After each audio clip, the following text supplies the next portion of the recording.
नमस्कार. आज आपण बनवूया कोबीची भाजी. साहित्य: टोमॅटो, कोथिंबीर, कढीपत्ता, हिरवी मिरची आणि लसूण. तेल तापत ठेवले, त्यात मी जिरं टाकले, मोहरी टाकली, नंतर जिरं टाकते, त्यानंतर कढीपत्ता टाकते, त्यानंतर लसूण टाकले, त्यानंतर मिरची,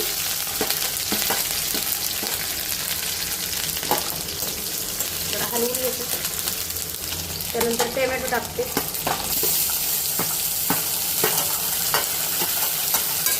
हलवून घेते. आता छान हलवून घेतले. त्याच्यानंतर चवीनुसार मीठ, त्यानंतर शेंगदाण्याचं कूट जाडसर असं टाकायचं. मी शक्यतो कूटच टाकते, मुलं डाळ वगैरे काही खात नाही, त्यामुळे मी तशीच टाकते.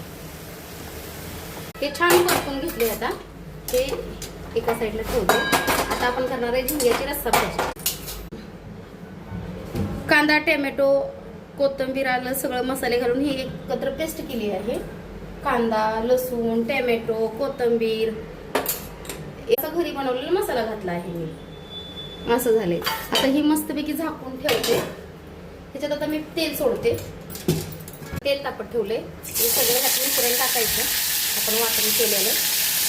ते तेल सुटेपर्यंत चांगलं परतून घ्यायचं.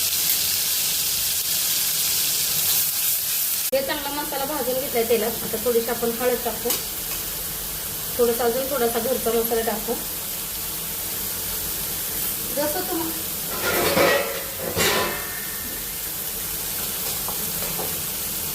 हे आपण घरगुती लाल तिखट बनवलेलं आहे. खूप छान तिखट असं छान बनवलंय. 3 चमचे तिखट टाकले. जसं तुम्हाला हवं तसं टाकू शकता. मला जेवढं लागेल तेव्हा ते टाकले. तर हे छान असं परतून घेऊया. त्याच्यानंतर ही भाजून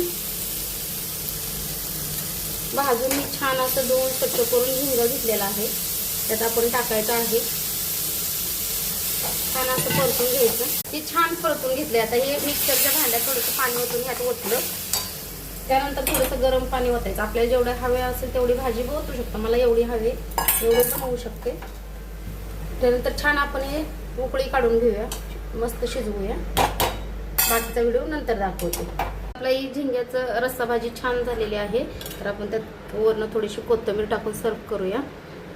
मला आवडेल तशी टाकते, तुम्हाला आवडेल तशी टाकू शकता तुम्ही. आपली इथं कोबीची भाजी पण झालेली आहे. तर त्याला खूप छान अशी शिजलेली आहे. तर थोडंसं डिझाईन करते. व्यवस्थित सजवलेलं आहे मी. छान अशी शिजलेली आहे.